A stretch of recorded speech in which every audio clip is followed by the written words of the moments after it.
Hi Ash class, this is maths for Wednesday the 3rd of February. So let me just share my screen with you and then we'll jump straight in. Okay, so have a little look at what we have here. We've got some numbers just down the center and our job for today is going to be to find 10 more and 10 less than that number.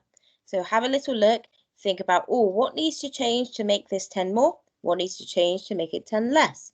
Pause the video and have a go at this.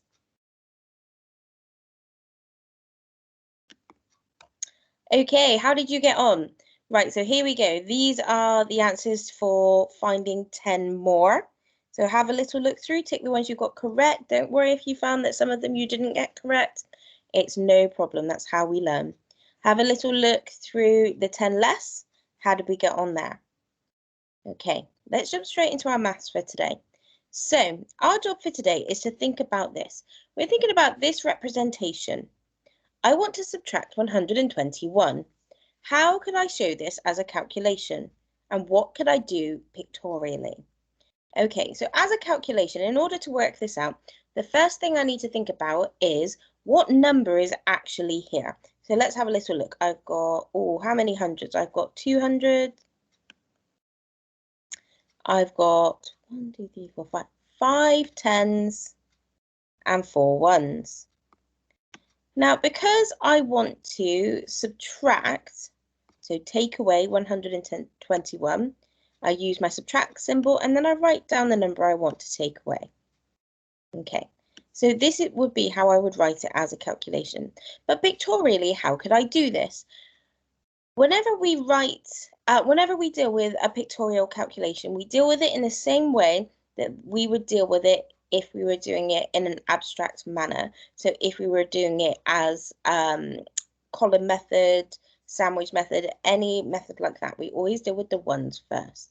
So I want to take away 121. So when I think about this number, I need to think about where my hundreds are. I'm going to write a little H above here, where my tens are, and where my ones are. And if you notice, there we go, on this place value chart, it's done exactly the same here. So I've got hundreds, tens, and ones. So how many ones do I want to take away? Well, I only want to take away 1. So lucky for me, I just need to cross out 1, 1. I want to take away 2 tens though. So in 121, I've got 2 tens. So I'm going to put a cross through 2 tens. There we go. And I want to take away 100. I've got 200s here, so I'm going to put a cross through one of them. Okay. And this would show a calculation pictorially. Okay. The way we would work out the answer would be to count up what is left, what has not been crossed out. So let's have a little look what I've got down here. Was I right? Was I right? I was right. This is how we do a calculation. Okay, let's move on a little bit further. We've practiced sandwich method for this before, but one of the things that we found last time is that we just needed a little bit more time on it. So that's what this week is for. So we're going to use sandwich method to solve these calculations. So the reason we use sandwich method in year 3 is because it really links well to what the children do in year 2, but also to really understand that link between the equipment that we use in order to subtract, our pictorial methods that we use to subtract, and then it is also another step closer to a compact method in year 4. So when we look at this calculation here, okay, 879 take away 241, the first thing we need to be thinking about is, well, what does it partition into? So I've got hundreds, I've got tens, and I've got ones. And then what I need to be thinking about for both of these numbers is how they stack on top of each other. There we go. So I'm just labeling here just so it makes it really nice and simple. And then you can see here, I've got my hundreds, I've got my tens, and I've got my ones. So I've already partitioned these numbers, but that is the first step we would use to use sandwich method, is we use partitioning to help us. Now, just like a compact method, we always start with our ones first, always ones. This is really helpful in case we need to exchange. We won't be doing exchanging today. We'll do exchanging tomorrow and the day after. But for today, we're just going to practice looking at the sandwich method as a whole. Okay, so we always start with our ones. So the first thing I'm going to do is do 9 take away 1. Okay, so I can put 9 up in my head and then jump back 1 space, or I can start with 1 and count up to 9, whichever way is easier for you. For me, I find it easier to start with 9 and count back 1. So 9, I count back once, and that gives me an answer of 8. There we go. And I put my plus sign here. The plus sign follows downward. Okay, now I'm in my tens column. So I've got 70 take away 40. I like to think of this as 7 tens take away 4 tens. So I'm going to count back 4 tens and let's see where we land. So I'm going to count back. So I've got 70. I'm going to count back 4 tens. So 70, 60, 50, 40, 30. And that's what I land on. So I've landed on 30. So let's put 30 here. There we go. Like I said before, my plus sign just follows down. And then I've got 800 take away 200. So again, the same thing. You can think of, well, I've got 8 hundreds and I want to take away 2 of them. Or you can start with 200 and count upwards to 800, whichever way works best for you. So 8 take away 2, that's what I'm thinking of here at the moment. 8 take away 2, oh, there we go. I'm going to land on a 6 there.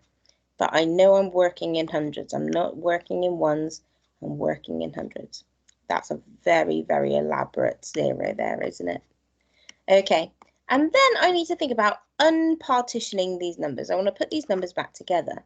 So I've got 600, I've got 3 tens, and I've got 8 ones. And that is my answer. And once I've got my answer, I can put it over here next to my calculation. Oh, I've written an 8. Why have I written an 8? Oh dear. Let's try again. There we go. Even Mrs. Silverthorne makes mistakes sometimes. There we go. So 638. Brilliant. Let's try another one. Let's try 556. Take away 304. Now I've already partitioned it, so I'm thinking about hundreds, tens, and ones, and that is why I've got 500 plus 50 plus 6. Take away 300, and I wonder if you notice here, I've got 0 tens and 4 ones. So let's start with my ones column first, always ones column first. 6 take away 4 will leave me with 2. My plus sign just follows downward. There we go. And then 50 take away 0. Well, I know that when we add 0, or if we take away 0, the number just stays the same. So 50 take away 0 is going to be 50. Okay, and then I've got 500 take away 300. So 500, again, start with 300 or count up to 500, or start at 500 and count backwards down to 300. It's up to you. So here we go. So 500, 400, 300. Well, there we go. That takes me all the way down to 200 there. Okay, and then I need to unpartition the number. So 200 plus 50 plus 2 is 2, 5 tens, and 2 ones. And then I can write my answer next to my calculation. So 252 is my answer. Okay, I imagine for lots of you, you've said, Mrs. Silverthorne, this is nice and easy. And great, well done if it is. So let's just think about those steps to success, because for tomorrow when we're doing the exchanging, obviously then we need to add an extra step. Okay, 751 take away 221. We're going to do this together. So take a moment and just think about our question here. Does it matter which number is on top? What would happen if we switched the numbers around?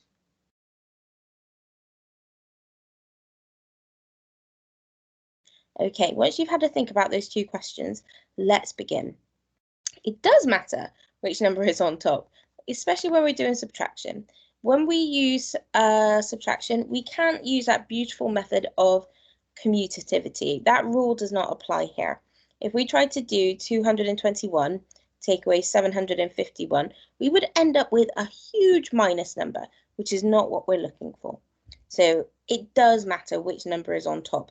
We can't switch and swap them whenever we feel like it, especially with a subtraction. If we switch the numbers around, like I said, you would end up with a huge negative number, which is not what we're dealing with at the moment. Okay, so let's try this. 751 take away 221. So I have partitioned the first number. That's my first step on my step to success. And then I partition the second number and I line it up carefully under the first number. Okay, and we should end up with something that looks like this. There we go. Oh, this one doesn't want to go anywhere. There we go. So now what we can then begin to do is start to think about subtracting my ones first. That's step number 3. So 1 take away 1, what will that give me? There we go. It will give me a 0 because if I've got 1 and I take away, I've got nothing left. My add sign just follows down the line. So now I'm on step 4. I'm subtracting the tens. So 50 take away 20. So I'm going to count backwards. So 50 and brilliant. I'm going to end up at 30. I do another add sign here. It just follows its way downwards. And now I'm in the hundreds column. So I am on step 5. I've got 700 take away 200, so 700. I'm going to count back 600, 500. There we go. And I end up, and I end up at 500. So then my very last step is to unpartition the number. So 500 plus 30 plus 0 gives me 530. And then I can write my answer. Okay. So once we've got to that point, you know all the steps. We've looked at this before, so hopefully you've remembered it. Let's try one more. Have a little pause if you want to give this a go on your own, or you can follow through with me. So for this question, I'm doing 349 take away 138. So partition the first number. Luckily for me, I've done it ahead of time. And then I partition the second number and line it up carefully under the first. So let's take this away. Now, to be able to complete this subtraction, I always start with my ones column first. So 9 take away 8. So 9, counting backwards, I end up with 1. There we go. I'm going to put my add sign there. And now I'm in my tens column. So step 4, 40 take away 30, or 4 tens take away 3 tens. It's going to leave me with 1 10, which is going to be just 10. Add sign following its way down. Okay, then I'm in my hundreds column. So 300 take away 100. Going to leave me with 200. I unpartition and I end up for this one with 211. Okay, how did you get on with that one? Is this all coming back to you? Because we spent about 2 weeks on this in about October, November time. So hopefully this is all coming back to you. Okay, for your silver task today, write and solve these calculations carefully into your maths book. Remember, one number in each box to help you subtract carefully. I've written the steps to success down here for you so you can check them if you need to. So important though, the one number in each box, because then it's really clear when you're lining up your calculations and then they will make sense. And it's really, really easy to see if you've made any mistakes. Okay, so pause the video here and give it a go. Okay, so here's our answers. Have a little look through, see if you can spot where you made any mistakes. If you did, if you got them all correct, give yourself a big pat on the back. Well done. If you're ready for some gold, let's go. Okay, so for this one, we've done something very similar to this before, so I wonder if you remember. You'll need a dice for this activity. You can use an online dice if you like. So if you just type into Google roll dice, you will actually end up with a dice there for you, which is excellent. So you will need a dice and you need to start with the number 888. You only need one dice and you need to roll it 3 times to make a 3-digit number. So for example, let's say I rolled a 4. Let's say I rolled a 2. And let's say I rolled a 6. Okay.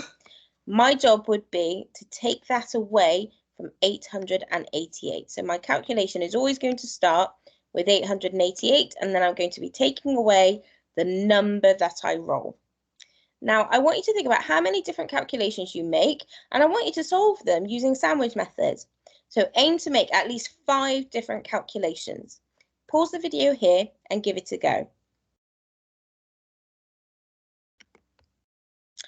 Okay, now because dice are unpredictable, I'm not sure what numbers you would have rolled. There would be an awful amount that you could have rolled. So you're allowed to work with your grown-up here to use a calculator to check your answers. So pause the video and check them out. If you're ready for platinum, let's move on. Okay, so for platinum, I have given you a little bit of another trial and error question. Now, I quite like these questions because they do require that you use persistence and perseverance because you can't give up. So your job is to use these green digit cards to complete the calculation. But you've got to remember, these 2 digits here, whatever digits you put here, they are odd numbers. So you wouldn't be putting the number 8 there, you wouldn't be putting the number 6 there, or the number 4, or a 0. So maybe that's a bit of a clue, maybe that helps you. And I want you to make a subtraction calculation with an answer that makes sense. So pause the video here, see how you get on. Okay, as far as I know, there are 2 answers to this question. So pause the video. Did you get both of these questions and answers? How did you get on? Did you come up with some that I didn't even come up with? If you did, well done.